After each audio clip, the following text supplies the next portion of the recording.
de Dieu ne consiste pas en parole, mais en puissance. La réalité, ce n'est pas nos paroles à nous qui peuvent convaincre, ce n'est pas nos paroles à nous qui peuvent transformer, ce n'est pas nos paroles à nous, mais c'est la puissance de Dieu. Parce que remarquez bien que le mot parole, le P est en minuscule. On ne parle pas de la parole de Dieu ici. On parle de nos paroles à chacun de nous. Souvent, on dit beaucoup de choses, puis on veut convaincre, on veut changer la perception des autres avec nos paroles. Mais c'est le Saint-Esprit qui fait l'œuvre. Le Saint-Esprit a été envoyé afin de convaincre de péché, de convaincre de toute la vérité concernant Jésus. Et si, à quelque part, on lui fait confiance, nous, notre rôle, c'est de semer. Semer quoi? L'amour de Dieu pour eux. C'est ça notre rôle. Merci. Aujourd'hui, vous savez, on a commencé l'année, on a parlé de la puissance de la résurrection, on a parlé de la puissance de la grâce. Le mois passé, on a parlé de la puissance de la parole. Mais ce mois-ci, on va parler de la puissance de la foi. Wow! Ça vous tente-tu qu'on parle de la foi? Hein? Mais je vais faire une chose avec vous autres. Je vais vous demander d'examiner puis d'évaluer votre foi. On va travailler ensemble aujourd'hui. Prendre une petite gorgée avant. Êtes-vous prêts? On va prier avant. Alors, Père éternel, je viens devant toi, Seigneur, dans le nom précieux de ton Fils Jésus. Seigneur, tu es un Dieu merveilleux, tu es un Dieu, Seigneur, qui veut que son peuple avance. Tu ne veux pas que ton peuple fasse du surplace. Tu veux, Seigneur, qu'il progresse de gloire en gloire.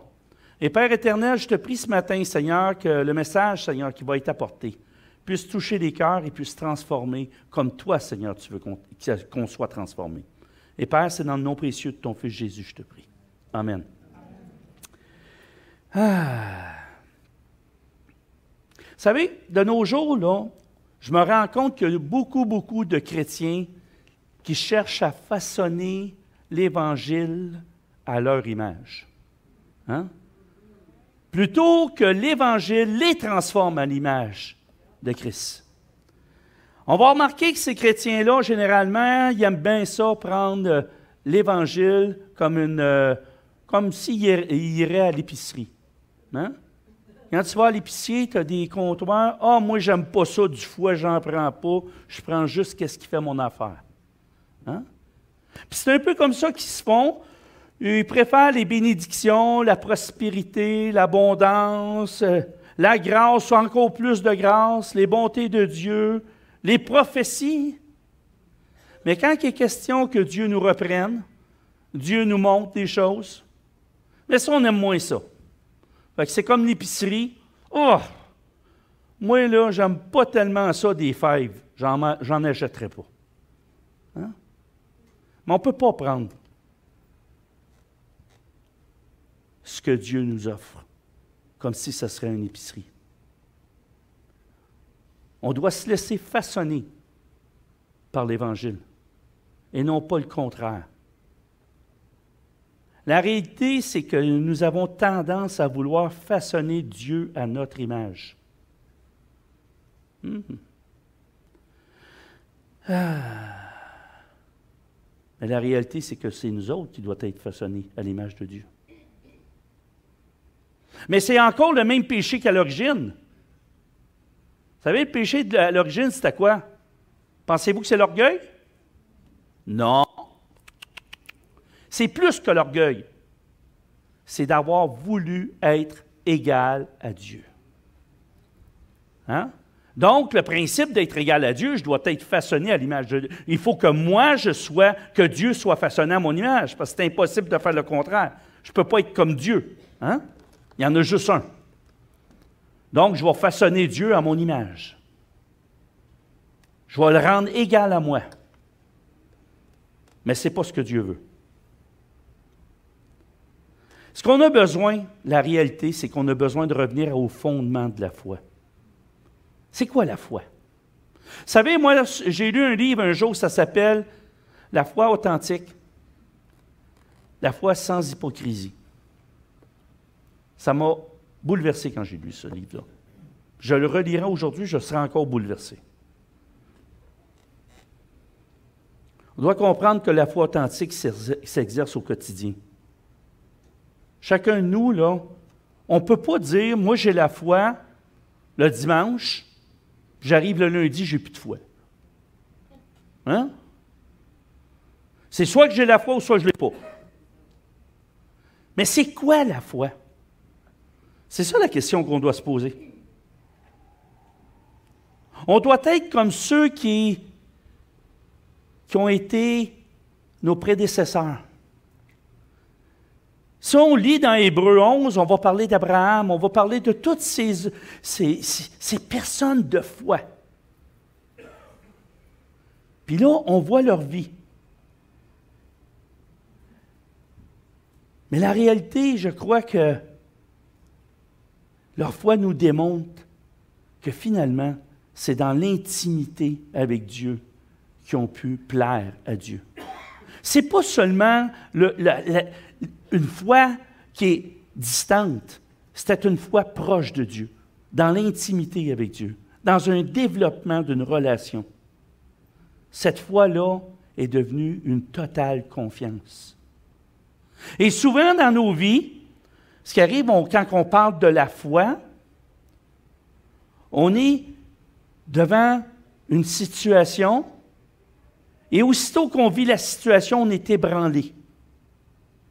Mais lorsqu'on a la foi avec cette intimité-là avec Dieu, ce qui se produit, on se ressaisit. On dit non, mon Dieu va venir à mon secours. C'est comme ça, la foi. C'est pas seulement de croire qu'il y a de l'électricité dans le plug. Hein? C'est pas juste ça. C'est de mettre la prise dans le plug. Hein? C'est facile de dire qu'il y a de l'électricité. Mais si tu y crois, tu vas mettre la prise dedans. Puis ça va allumer la lumière. Mais toi aussi, tu as besoin d'être allumé. Et ta foi doit être active. Tu dois te plugger directement au Saint-Esprit. Croire que si tu te plugues à lui, si tu te plugues à Dieu, il y a un effet de transformation en toi. Les ténèbres qui sont en toi vont devenir lumière. Et voilà la foi authentique. Dans Jacques, chapitre 1, verset 23, je ne veux pas qu'on le mette, il est dit que la parole de Dieu est comme un miroir dans lequel nous regardons. Un miroir dans lequel nous voyons Dieu, que nous voyons voyons qui Dieu est réellement et qui nous sommes réellement.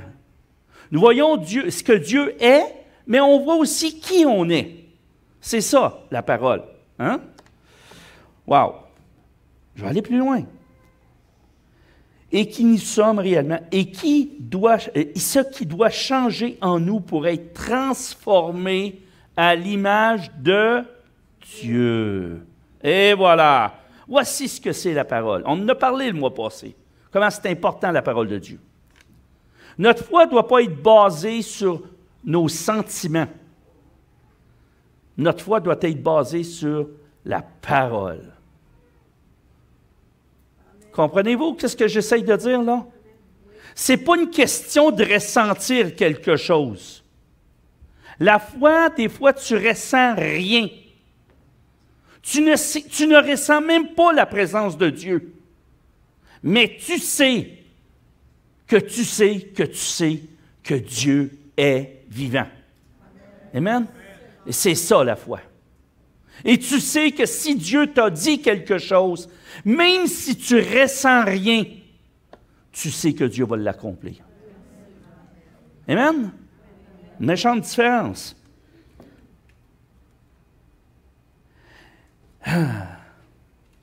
Si on veut que notre foi progresse, il faut qu'on mette en pratique certaines choses. Hein? La première chose qu'on doit mettre en pratique pour établir des fondements de notre foi, c'est d'apprendre à écouter la voix du Saint-Esprit. Et, deuxièmement, être ancré dans la parole. Je reviens sur la parole. C'est pas pour rien qu'on parle de ça là. On aurait pu parler de la puissance de la foi avant. Mais la réalité, la foi sans la parole, c'est pas de la foi. Parce que moi, je peux avoir foi que le premier ministre du Canada, c'est Justin Trudeau. Je peux même croire que Justin Trudeau, c'est vraiment le meilleur premier ministre. Hein? Là, on ne s'en parlera pas, là. Mais je n'ai aucune relation avec lui. Tandis que le Dieu que je vous parle ce matin, c'est un Dieu avec lequel on peut avoir une relation d'intimité avec. C'est un Dieu qui est proche. C'est un Dieu qui est disponible, qui est accessible, si je mets ma foi en lui. Amen? Si je décide de lui faire confiance. Amen? Laissez-moi prendre juste une petite gorgée.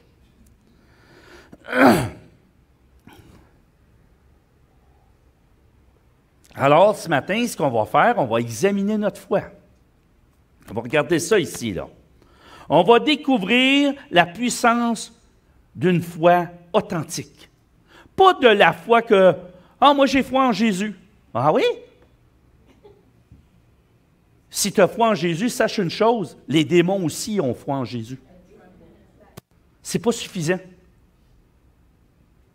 Hein? Alléluia. Et posons-nous la question suivante ce matin. Est-ce que ma foi est authentique ou est-elle superficielle? Puis je vous demande sincèrement ce matin de vous poser cette question-là. Pas pour moi, là, ça ne changera rien dans ma vie.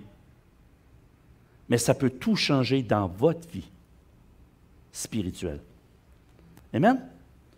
On va commencer avec le passage de Luc 18, 8, s'il te plaît. Je crois que c'est l'autre diapo. Ah! Mais quand le Fils de l'homme viendra, trouvera-t-il la foi sur la terre? Regardez bien une chose, qu'est-ce qui est écrit ici.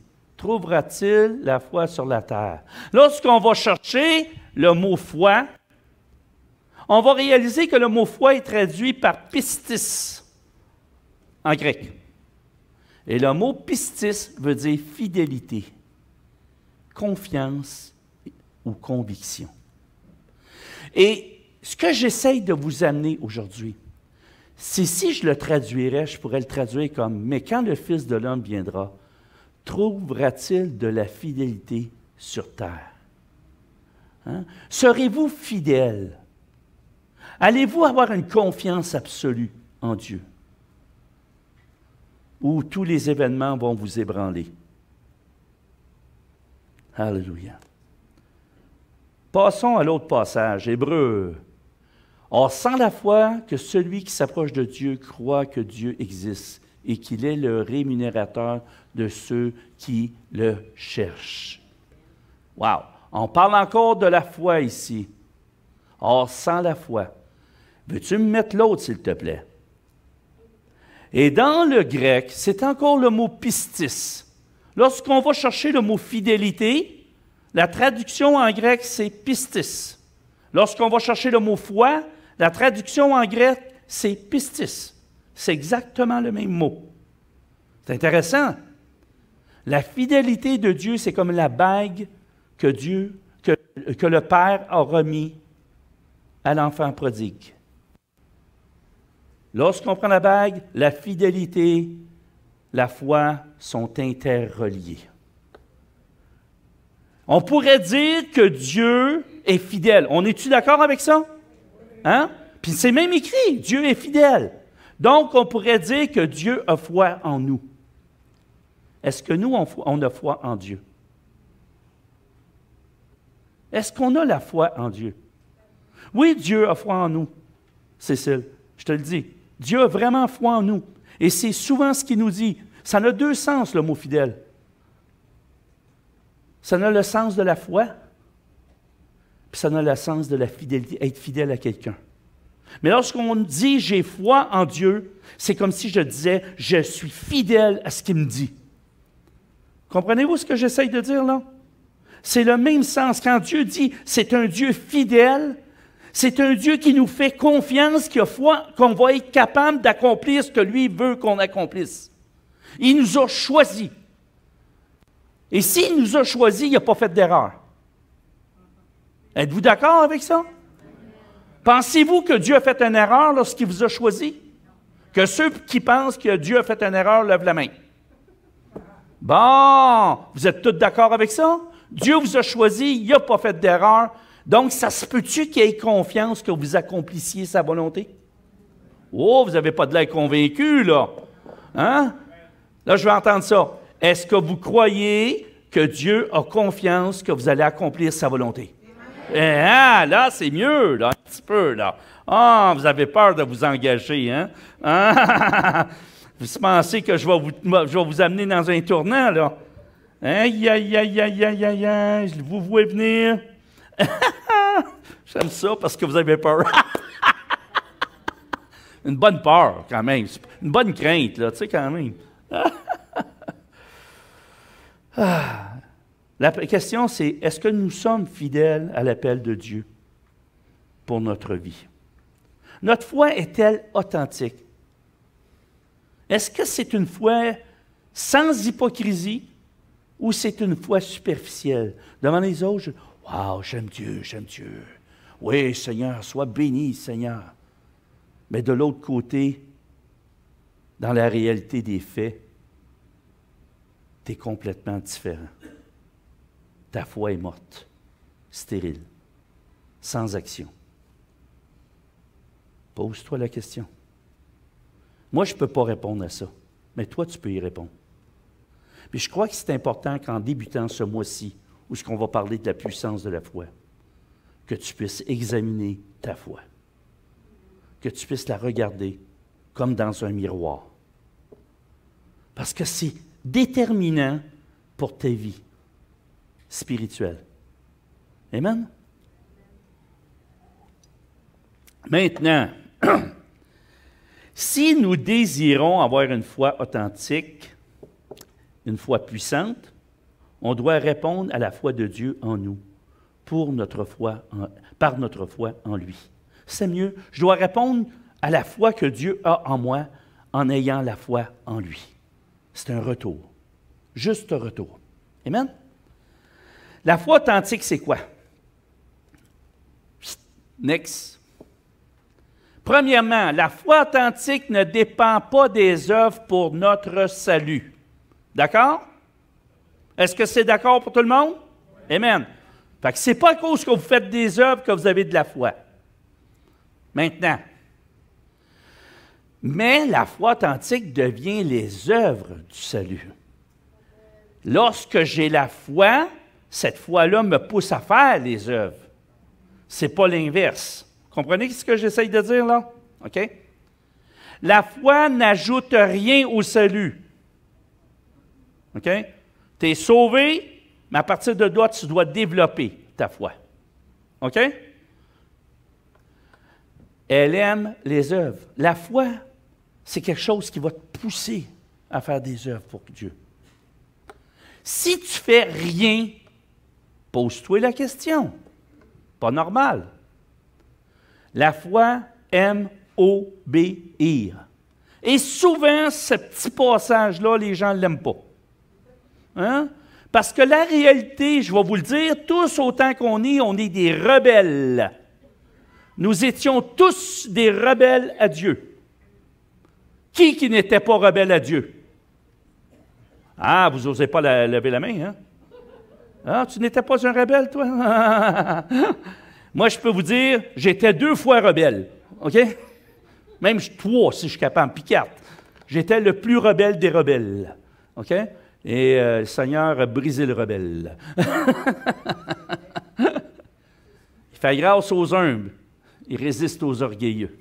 Alléluia. La foi aime servir. Lorsque tu as une foi authentique en Dieu, Dieu, en retour, a confiance que tu vas devenir un serviteur, que tu vas être obéissant à sa parole. Êtes-vous d'accord avec ça? Amen. Si tu ne sers pas dans l'Église ou ailleurs, petit problème. La foi authentique se soumet aux autorités. Oh, qu'on n'aime pas celle-là. Hein? Moi, là, me soumettre au pasteur, il y a trop bien des limites, là. Ah, tu as le droit. Tu es libre aussi de sortir. Hein? La réalité, là, c'est qu'une Église ne peut pas fonctionner s'il n'y a pas des autorités. C'est beau? Lorsqu'il n'y a pas d'autorité, c'est le chaos. Tout le monde veut être le roi. Ça ne marche pas quand tout le monde veut être le roi. Et c'est pour ça que le Seigneur a mis des autorités, afin qu'il y ait un ordre.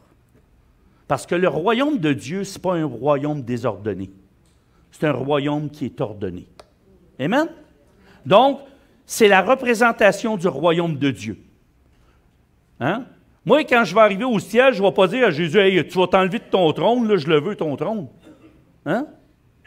Je vais me soumettre, parce que c'est lui l'autorité. C'est beau? Donc, il faut apprendre ça. Ça ne veut pas dire que tu n'as pas le droit à ton opinion. Tu as le droit à ton opinion. Tu as le droit à ta façon de penser. Mais en dernier recours, c'est l'autorité qui décide. C'est beau? Amen. Alléluia! Moi, j'aime ça ce matin. La foi authentique est la confiance absolue que nous manifestons envers Dieu. Et les œuvres qui en sont issues viennent de son cœur. OK? On recommence. La foi authentique est la confiance absolue que nous manifestons envers qui? Dieu. Et les œuvres qui sont issues de cette foi viennent de son cœur. Si vous voulez bien, si vous voulez comprendre ça, là, c'est simple. On va le résumer plus simplement. Moi, je mets ma foi en Dieu et Dieu me donne les œuvres de son cœur à lui. Pas mes œuvres, ses œuvres. Son appel, pas ce que je veux, mais ce qu'il veut. Comprenez-vous plus ça? Amen. Excusez. La foi authentique met en pratique ce qui est dans le cœur de Dieu. Jésus disait, je vais au Père, je fais les œuvres que le Père fait. Et nous sommes appelés à faire les œuvres que Jésus a faites. Êtes-vous d'accord avec ça? Amen. Jésus n'a pas fait autre chose que qu'est-ce que son Père faisait. Amen. Ah.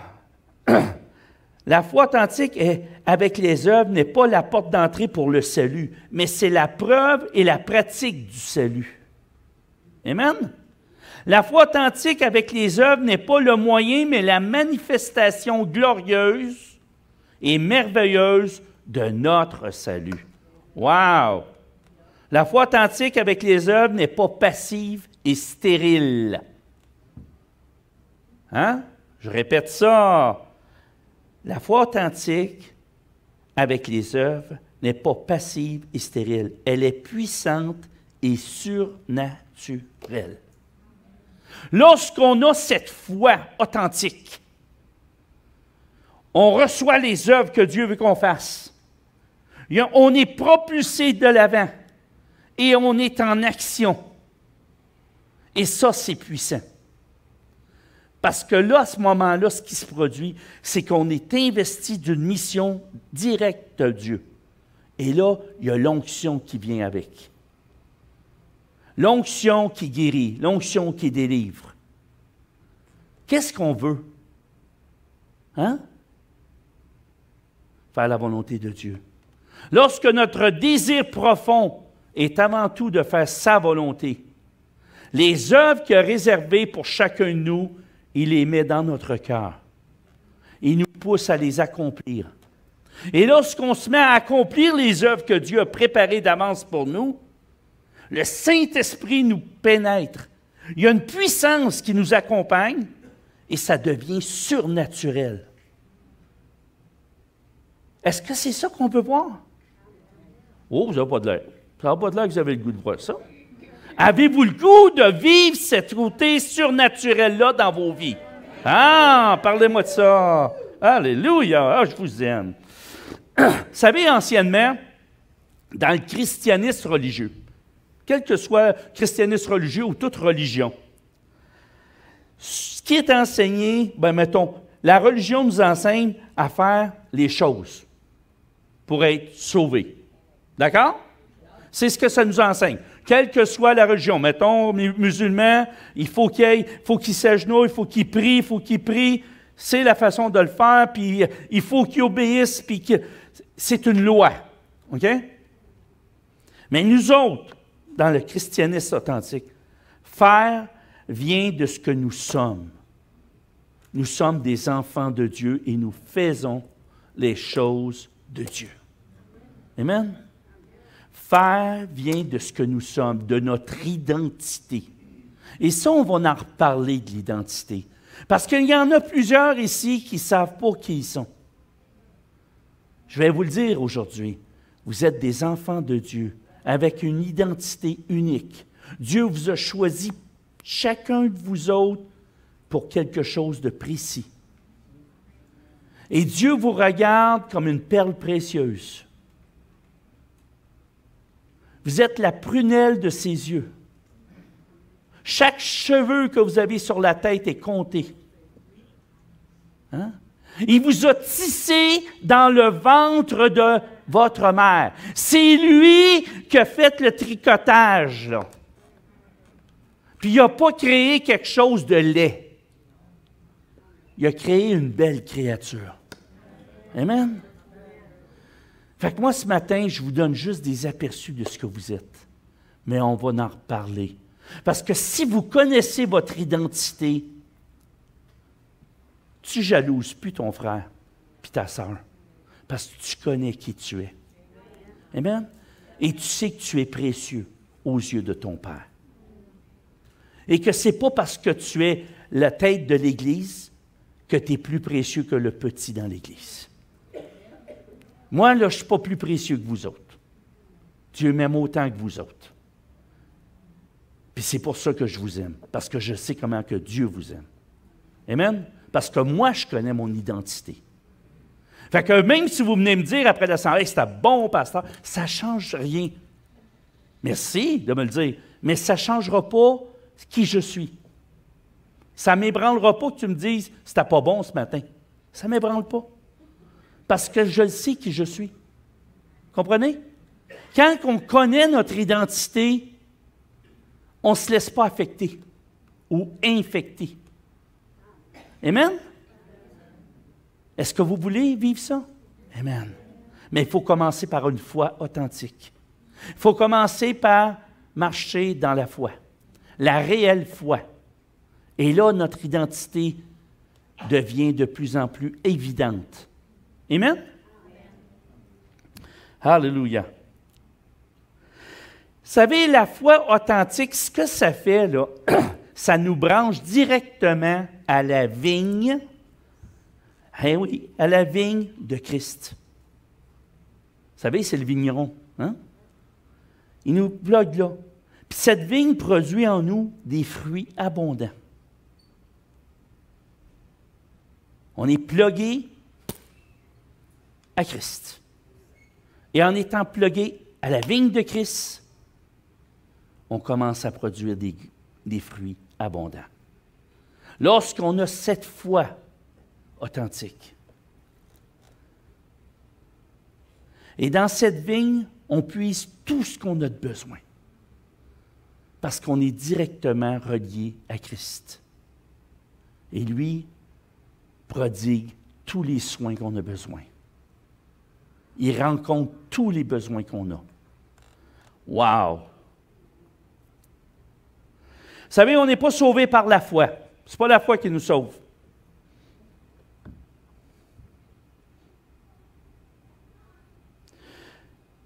Nous sommes sauvés par la foi seule, mais pas par une foi qui demeure seule. Et ça, je vais vous dire pourquoi. La foi seule, c'est une foi qui ne bouge pas. Hein? Une foi qui ne demeure pas seule, c'est une foi qui est active.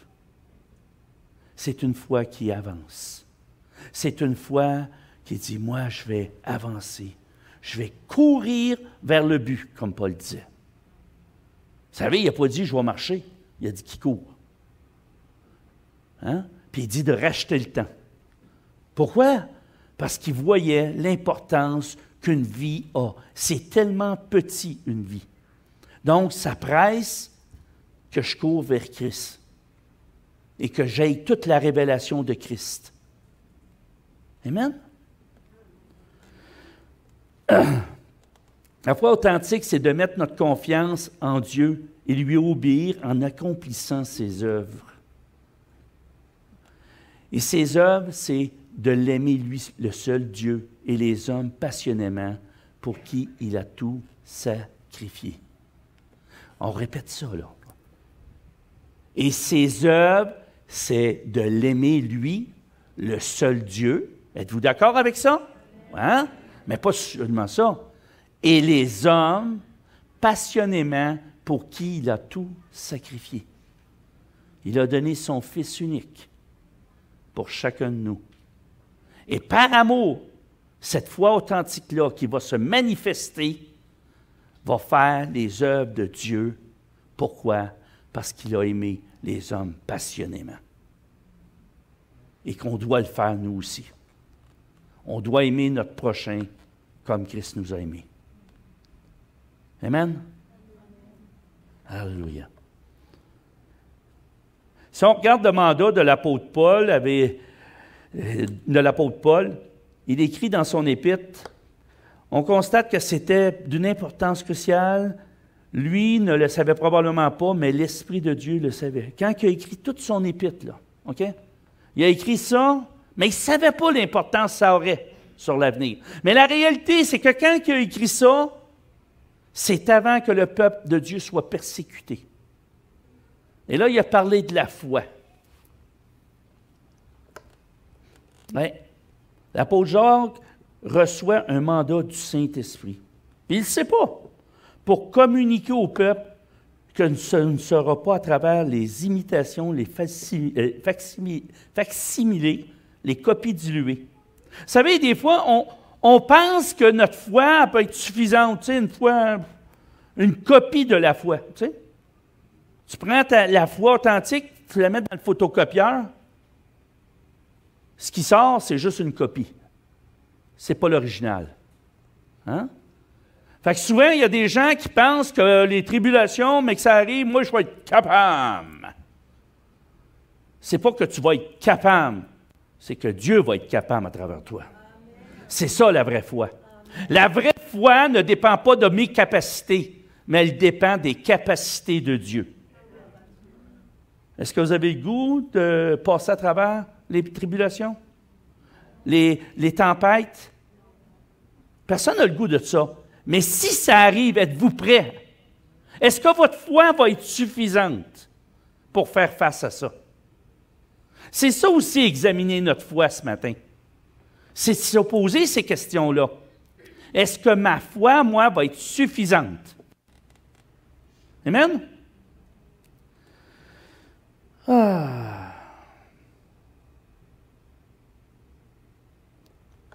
Pour avoir une foi authentique, il faut que les fondements de celle-ci soient ancrés dans la parole de Dieu. Je l'ai répété tantôt. C'est impossible d'avoir une foi authentique si tu ne lis jamais la parole.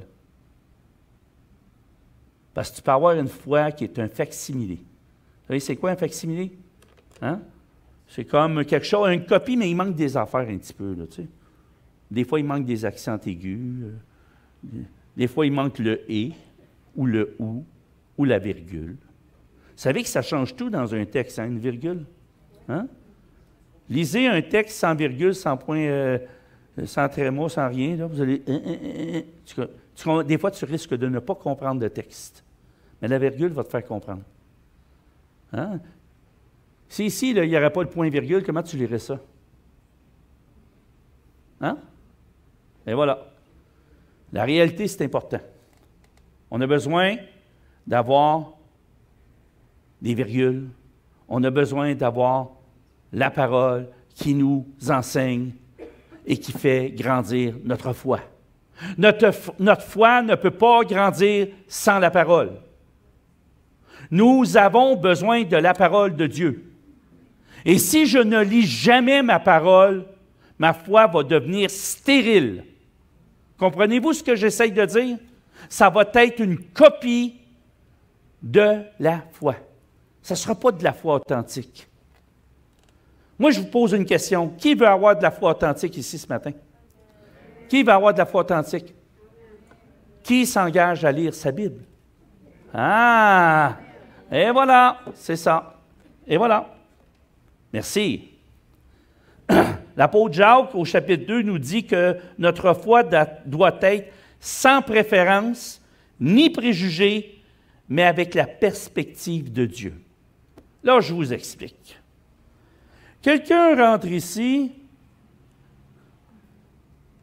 ils viennent de fumer 3-4 joints de pot en avant, là, puis il sent le pot à plein nez, mais il rentre, puis il s'en vient s'asseoir, puis il est gelé comme une balle.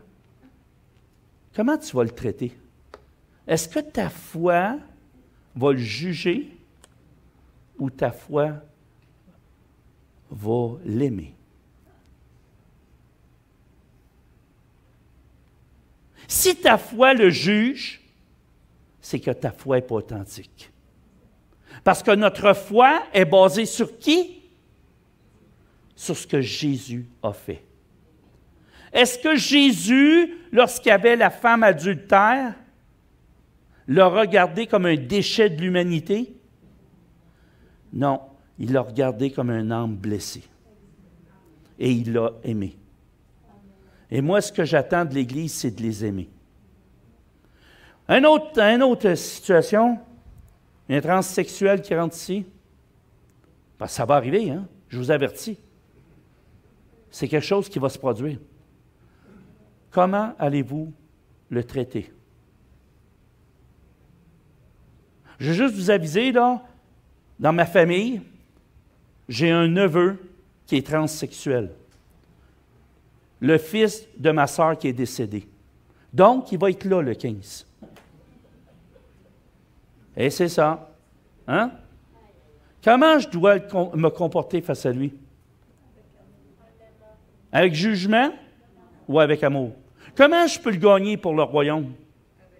Avec amour. Ça ne veut pas dire que j'accepte ce qu'il est ou j'accepte ses choix, mais je dois l'aimer. C'est ça la vérité. Et c'est la même chose pour qui que ce soit rentre ici. On doit l'aimer avec l'amour de Christ. OK? C'est ça que Jacques est en train de nous dire ici. Et vous savez, dans les églises anciennement, tu pouvais acheter ton banc. Hein? Dans les églises catholiques, tu achetais ton banc. Ça, c'est mon banc. Moi, j'ai de l'argent, j'ai le premier banc. Je suis quelqu'un d'important. Et le pauvre, lui, là, il avait un banc là, tout croche en arrière en pain là, qui grinchait, puis c'était tout en arrière complètement.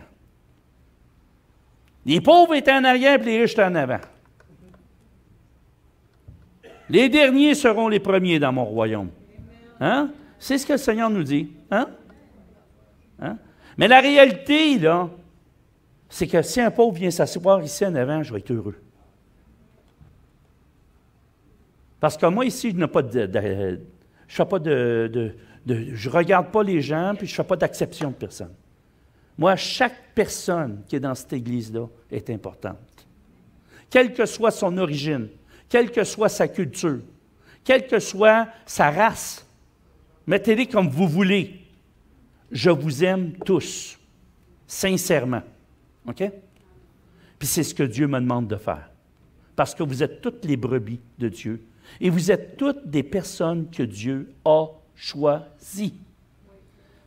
Et si Dieu vous a choisi, je ne pense pas qu'il a fait une erreur. C'est parce qu'il y avait une bonne raison. Amen? Alléluia.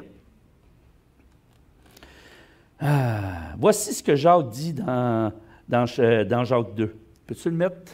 Oui. Non, l'autre avant. L'autre. Ouais. Sans préférence ni préjugés, mais avec la perspective de Dieu. Hein? Il dit dans Jacques 1, puis tu ne l'as pas.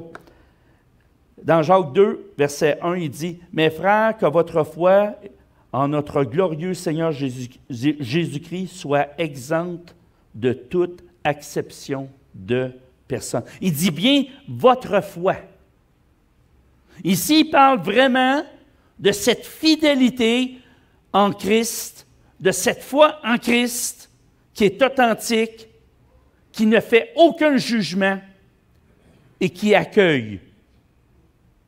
C'est ce que Dieu nous demande de faire. Si ta foi n'est pas comme ça, tu n'obéis pas à la parole. Donc, si tu n'obéis pas à la parole, tu n'obéis pas à Dieu. Amen? Deuxièmement, une foi qui devient une preuve de vie de Jésus en nous. Wow! Hein, ça a-tu l'air brillant, la vie, hein? C'est beau. Next, s'il vous plaît. Jacques 2, 17, 18 dit, « Il en est ainsi de la foi. Si elle n'a pas les œuvres, elle est morte en elle-même. » Comprenez-vous ce que ça veut dire, là?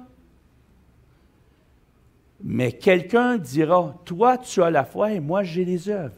Montre-moi ta foi sans les œuvres, et moi, je te montrerai la foi par mes œuvres. » Il y avait un petit conflit souvent que les gens avaient, parce que dans Éphésiens, Paul va parler de la foi, il va dire, on est sauvé non pas par les œuvres, mais par la foi. Puis là, Paul, il s'en vient dire que la foi sans les œuvres, c'est pas de la foi. Pensez-vous qu'il y a un conflit? Aucun conflit. Il disait la même chose, mais de façon différente. Ce que Paul essayait de dire, c'est que tes œuvres que tu fais, toi, là, c'est pas ça qui va t'amener à Christ. C'est premièrement ta foi en lui. Mais là, Jacques s'en va plus loin, il dit, oui, mais ta foi maintenant en lui va t'amener à faire les œuvres que lui a préparées d'avance. Vous comprenez-vous, là? Fait qu'il n'y a pas de conflit, là. Ils s'entendaient parfaitement, c'était des frères incroyables. Il en est ainsi de la foi. Si elle n'a pas les œuvres, elle est morte en elle-même. Là, je vais être clair, précis. Souvent, dans les églises, tu as 20 de l'Église qui est en action, puis 80 qui est inactive. La question est à se poser. Est-ce que les 80 ont une foi active ou une foi passive? Est-ce que 80 ont une foi authentique ou une foi superficielle? Moi, je ne peux pas y répondre. Mais je peux supposer qu'il y en a là-dedans qui n'ont pas saisi l'importance d'avoir une foi en action, une foi qui pratique les œuvres de Dieu. Et je vous invite ce matin à réfléchir là-dessus, à méditer là-dessus, à demander au Seigneur, « Seigneur, montre-moi dans mon cœur comment je dois te servir. » Et si tu ne sers pas, puis tu ne sais pas dans quoi, demande-le à un ancien. Inquiète-toi pas, il y a de la place pour tout le monde. Tout le monde peut s'impliquer dans l'Église. Tout le monde. Il y a de l'espace pour tout le monde. Et plus qu'on s'implique et plus que l'Église grandit. Amen? Plus que notre foi est en action et plus qu'il se passe quelque chose. Je vous l'ai dit, plus qu'on est en action et qu'on fait les choses de Dieu, et plus que l'onction de Dieu est déversée. Est-ce que vous voulez l'onction de Dieu dans l'Église? Je vais vous poser une question claire. Est-ce que vous croyez aux prodiges et aux miracles que Dieu nous a promis? Est-ce que vous croyez aux prodiges et aux miracles que Dieu nous a promis? Oh, c'est un amen très bas, hein? Moi, je vais vous le dire, regardez. Jean-Marie, est-ce que tu crois aux prodiges et aux miracles que Dieu a promis? Amen! Moi, j'y crois. Maintenant, je vous repose la question. Croyez-vous aux prodiges et aux miracles que Dieu a promis pour son peuple? Ah, yeah! Vous êtes bons! Alléluia! Vous savez, le 21, Je crois qu'il y a quelque chose de grandiose qui va se passer là. Croyez-vous ça? Alléluia! Merci Seigneur. Merci Seigneur. Et troisièmement, je voudrais juste dire ici, la foi authentique ne peut pas être une parole seulement. On ne conjugue, vous savez le verbe conjuguer? Hein? Je conjugue des verbes. Hein? On ne conjugue pas la foi au passé. Hein? Elle doit être active chaque jour dans notre vie. La foi peut pas, tu ne peux pas dire « j'avais » ou « j'ai fait ». Non, c'est « je fais ». C'est ça la foi. C'est au présent, c'est au quotidien, c'est une action perpétuelle. Amen? Bon. Maintenant, troisièmement, une foi par laquelle, quel que soit notre passé, chaque personne peut être appelée un ami. Tu l'as-tu, ça? Attends un petit peu, il va me mettre le... Non. Tu l'as-tu? Ouais! Hey, regardez les belles mains, là, puis regardez, c'est Jésus qui vous tend la main, là. Hein? C'est beau, ça? Hein? Alléluia! C'est vrai que c'est bon. Alléluia! Non, je me flatte dans ce temps-là quand je trouve des affaires de même. Alléluia! Non, j'ai-tu le droit? Hein? Wow, oui. Hein? Non, non, c'est de l'orgueil un peu. Priez pour moi. OK, on va regarder Jacques 2, les versets 20 à 26. On va lire ça ensemble. Veux-tu savoir, ô homme, 20, que la foi sans les œuvres est inutile? Abraham, notre père, ne fut-il pas justifié par les œuvres lorsqu'il offrit son fils Isaac sur l'autel? Hein? C'est-tu vrai ou c'est pas vrai? Hein? Tu vois que la foi agissait avec ses œuvres. C'était une foi agissante, une foi authentique. Et que par les œuvres, la foi fut rendue parfaite. Maintenant, on continue. 23. Ainsi s'accomplit ce que dit l'Écriture. Abraham crut à Dieu, et cela lui fut imputé à justice, et il fut appelé ami de Dieu. Voulez-vous être un ami de Dieu? OK. Jean-Marie, tu veux-tu être un ami de Dieu? Oui! Voulez-vous être des amis de Dieu? Oui! Bon! Hey, il me semble que ça marche comme ça. Hein? Bon, ça marche. Vous voyez que l'homme est justifié par les œuvres et non par la foi seulement. Est-ce que vous comprenez ça? Ta foi seulement, ce n'est pas suffisant. Ta foi doit être accompagnée d'œuvres que Dieu a préparées pour toi. Donc, si tu es chrétien et ça fait 20 ans que tu réchauffes le banc, c'est temps que tu te lèves. Hein? Parce que là, ce qui arrive, c'est que le banc il a commencé à se former à ton postérieur. Hein? Mais là, il faudrait que tu te lèves pour peut-être imprégner d'autres personnes. Hein? C'est ça ton œuvre. Tu ne sais pas quoi faire? Regarde, on est tous appelés à faire des disciples. C'est la mission de l'Église. Allez, toutes les nations, et faites des disciples. Faites des disciples. Êtes-vous prêts à faire des disciples? Oh, Jean-Marie. Je repose la question. Êtes-vous prête à faire des disciples? Hey, ça fonctionne! Hey, c'est bon, tu devrais essayer ça. Alléluia. On est rendu au 24, on continue. Rahab, la prostituée, ne fut-elle pas également justifiée par les œuvres? Oups! Oui, justifiée par les œuvres. Lorsqu'elle reçut les messagers et qu'elle les fit partir par un autre chemin. Comme le corps sans âme est mort, de même la foi sans les œuvres est morte. On va le répéter la dernière. Puis on le lit tous ensemble. Comme la foi, le corps sans âme est mort, de même la foi sans les œuvres est morte. Je vous repose la question ce matin. Est-ce que votre foi est authentique ou votre foi est superficielle? Je ne vous demande pas de répondre. Non, parce que là je vais me revirer, puis là, vous allez dire oui juste parce que je me suis reviré. Hein? Non, je vous demande d'examiner et d'évaluer votre foi. C'est ça le but d'aujourd'hui, c'est de commencer à évaluer et examiner notre foi.